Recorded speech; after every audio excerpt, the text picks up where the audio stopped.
Guys, I'm back due to public demand. Let me say this. I'm actually surprised, amazed, and overwhelmed by the kind of love you guys expressed to me during my absence. I never thought that I have people on this channel who are so concerned about my being. Thank you guys. I'm going to explain to you guys why I was away and I may not still be able to post consistently. But I'm back doing this due to public demand. I want to talk about the meeting which took place yesterday. I don't know whether to call it a meeting or a visit. Gideon Moi and Muhoho Kenyatta visited Raila Odinga at his current residence. That visit, in my considered opinion, is significant politically speaking. It's significant because of 5 reasons before I get into the objectives why that meeting took place. It's significant because of 5 reasons. Number 1, the meeting came at a time when we've had the talk of a possible fallout between President Uhuru Kenyatta and Raila Odinga. Of course, we saw President Uhuru Kenyatta reaching out to Raila Odinga at his residence, and then the next day Raila and Uhuru Kenyatta touring several development projects together in Nairobi and in Kajiado the whole day. So that's number 1. Number 2, there is also the One Kenya Alliance politics. The other partners to One Kenya Alliance who were previously in NASA have actually turned Raila Odinga into their punching bag. And the mere fact that the president went to Raila Odinga, and again now Gideon went to Raila Odinga, is significant. Number 3, Gideon Moi is perceived to be the leader or the financier of the One Kenya Alliance. His presence in that meeting means a lot. It could actually be the end of that alliance. Because if Gideon Moi is the leader of One Kenya Alliance, then he went to Raila Odinga, while these other guys have been hitting on Raila Odinga, then what does it mean? Number 4, the presence of Muhoho Kenyatta at that meeting is also significant. For those who might not know, Muhoho Kenyatta is the younger brother to President Uhuru Kenyatta. Muhoho Kenyatta has been the face of the Kenyatta family business for a very long time. As a matter of fact, when you talk of Kenyatta family business, then the face is always Muhoho Kenyatta. He's the one, you remember when he went to Bondo? And of course, his presence there is significant because there are people who believe that Karanja Kibicho is getting his strength from Muhoho Kenyatta. Because it is being alleged that Muhoho Kenyatta is pushing or rooting for Gideon Moi to be the preferred presidential candidate. So his presence there is significant. Number 5, why this visit was significant is that it's coming at a time when there is a talk in this country of a possibility of Raila Odinga and William Ruto joining forces together. I've always opined on this platform that if there is one thing which President Uhuru Kenyatta cannot allow to happen, is anything which can unite Raila Odinga and William Samoei Ruto. A combination of Raila and Ruto is lethal for the president. He can't allow that to to happen. But as a matter of fact, the president will be more comfortable dealing with a weak Raila Amolo Odinga. And I've always opined on this platform that strategically, President Uhuru Kenyatta has worked so hard to try and weaken Raila Amolo Odinga. Because by having a strong Raila Amolo Odinga, President Uhuru Kenyatta will not have control over his 2022 succession politics. So he's been working so hard to reduce the influence, the power of Raila Amolo Odinga.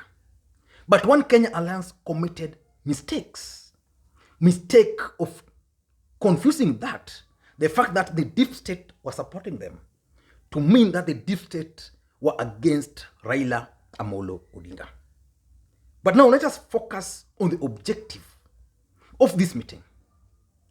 Why do you think Muhoho Kenyatta and Gideon Moi went to visit Raila Amolo Odinga? Why do you think they went together? Because Gideon Moi can just wake up, drive himself to the current residence of Raila Amolo Odinga, have tea with him, and disappear. Before I go into that, something I noticed. If you go to Gideon Moi's Facebook page, he's the one who went to Raila Amolo Odinga. He visited Raila Amolo Odinga. He took photos. He shared those photos. Up to now, Raila Odinga's social media pages, Facebook, Twitter, none of those photos appeared on his pages. What do you think is the reason why Raila Odinga declined to share those photos? Because again, in politics, nothing happens out of mere coincidence. Let me just take you back a bit on something which I also observed sometimes back. When Raila Odinga campaigned rigorously for the BBI bill and it passed, President Uhuru Kenyatta tried to downplay the role of Raila Amolo Odinga by inviting the so-called party leaders to State House in Nairobi. And after that meeting, it was Gideon Moi who was given the resolutions to read. And from the body language of Raila Odinga at that time, Raila Odinga was not very happy based on his own facial expressions. So that's something which is still there. But why do you think this meeting took place? 3 reasons only. Number one, I think it has to do with One Kenya Alliance. I'm certain and sure that Raila Amolo Odinga is not very happy with the emergence of One Kenya Alliance. And the mere fact that nowadays, One Kenya Alliance are inviting Raila Amolo Odinga to join them. You know, it's like River Nyando and River Awach. Now River Nyando deciding to join River Awach. It can't happen. It's only the streams which joins the main river. Ford Kenya, Wiper, KANU, those are small parties. If they were to join an alliance with Raila Amolo Odinga, they can't combine forces, then invite Raila Amolo Odinga. No. It has to be in a structured way. Because if anything, these guys were together. So the truth of the matter is that this meeting discussed Kenya Alliance. Probably when President Uhuru Kenyatta went to Karen, Raila Odinga expressed to him why he is not very happy with this particular alliance. And that's why this time round, the president then decided to make a phone call to Gideon Moi and use his brother to go and meet Raila Odinga and assure Raila Amolo Odinga that One Kenya Alliance, which is being perceived to be funded by Gideon Moi, has nothing against Raila Amolo Odinga. I'm sure that's the first thing. Number two is probably these 2 gentlemen just represented their families to say pole to Raila Amolo Odinga. The truth of the matter is that these 3 families are dynasties. They are princes. These are not ordinary families. Raila Odinga's family is not like your family, and like my family. Kenyatta family, Moi family. Those are royal families in this country, and those are the truth. Those are the truth. So the truth of the matter is that probably the Kenyatta family decided to send Muhoho Kenyatta to go and pass their message. Then the Moi family sent Gideon to go and say pole to Raila Odinga, because the truth of the matter is that Raila Odinga has been unwell. That's the honest truth. He suffered from COVID, which he made public, and is recovering. So, as I advised Musalia Mudavadi, that his enemies are not Raila Odinga, as I advised Musalia Mudavadi in one of my videos, that his enemy is not Raila Odinga, that his enemies are right inside One Kenya Alliance. He must think twice, because there is no way Gideon Moi can take his time to visit Raila Odinga, while Musalia Mudavadi, for example, has not visited Raila Odinga. Maybe he has visited him privately, without out of camera. But the fact of the matter is that he's committing mistake. So the two families decided to go and say pole to their other family, the three families. As a matter of fact, there's a bond between the Kenyatta family and the Moi family. And then there's also a bond between the Kenyatta family and the Odinga family. But there's no bond between the Odinga and the Moi family. That bond is not there. And the president has been trying so hard to try and fix it. Remember when Raila Odinga was expected at Moi family memorial, the memorial service for the former president. Raila did not turn up. Why? Still on up to now. Number three, I think these guys went there to persuade Raila Amolo Odinga not to join hands with William Samoei Ruto. That's one fear the president would do everything possible to avoid. A combination of Raila and Ruto is something President Uhuru Kenyatta, I'm sure, will not allow to happen. It can happen. I'm not saying it can't happen. And I've seen people like Susan Kihika. I've seen people like Millicent Omanga. I've seen people like Rigathi Gachagua making noise. I've seen people like the Bati member of parliament, Kimani Ngunjiri, making noise how Raila cannot join Ruto. I want to tell them, if Ruto and Raila will agree today to work, they will not play any role. Their role will be very significant. They will only be reading it in the news that Raila and Ruto are crafting a deal. For them, they can make noise because of their personal interest, but they can't stop that from happening. But the truth of the matter is that President Uhuru Kenyatta is also working extra hard to ensure that that kind of an alliance does not take place. I don't know what you think. Now, let me tell you why I've been away.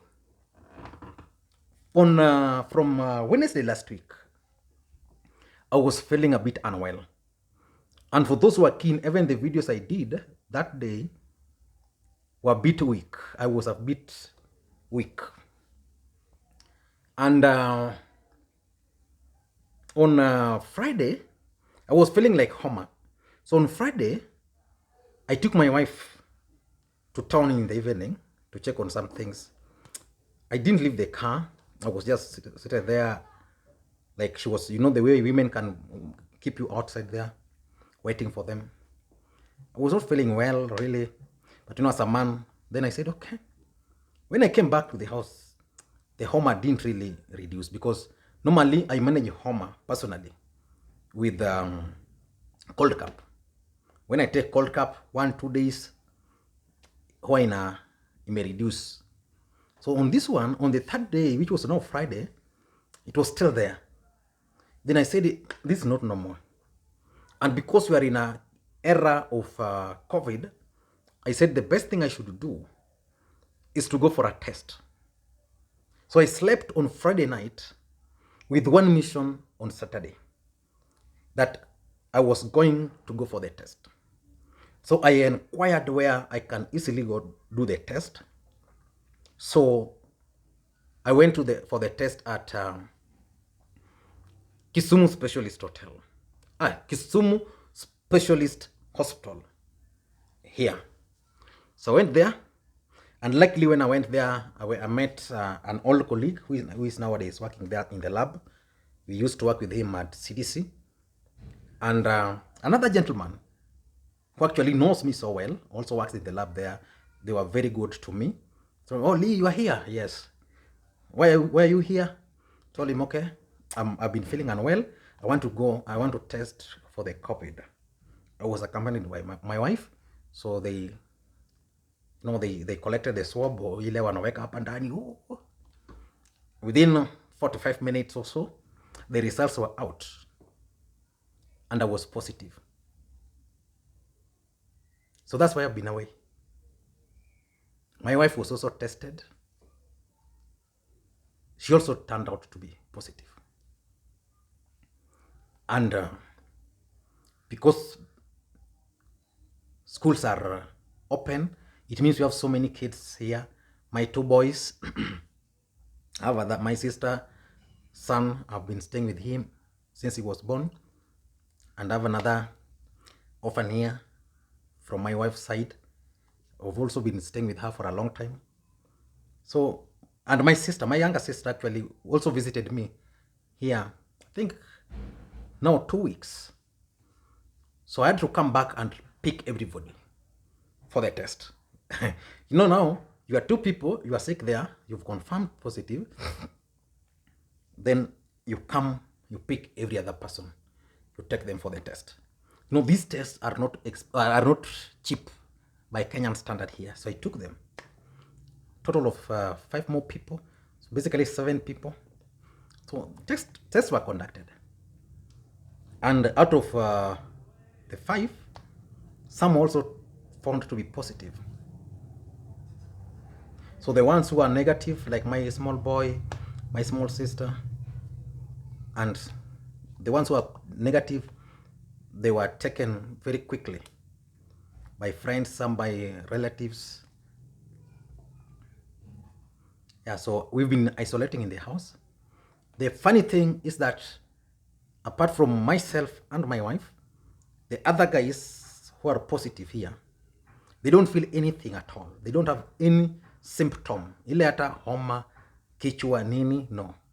So we've been isolating, and it's now, I think it's the 5th day.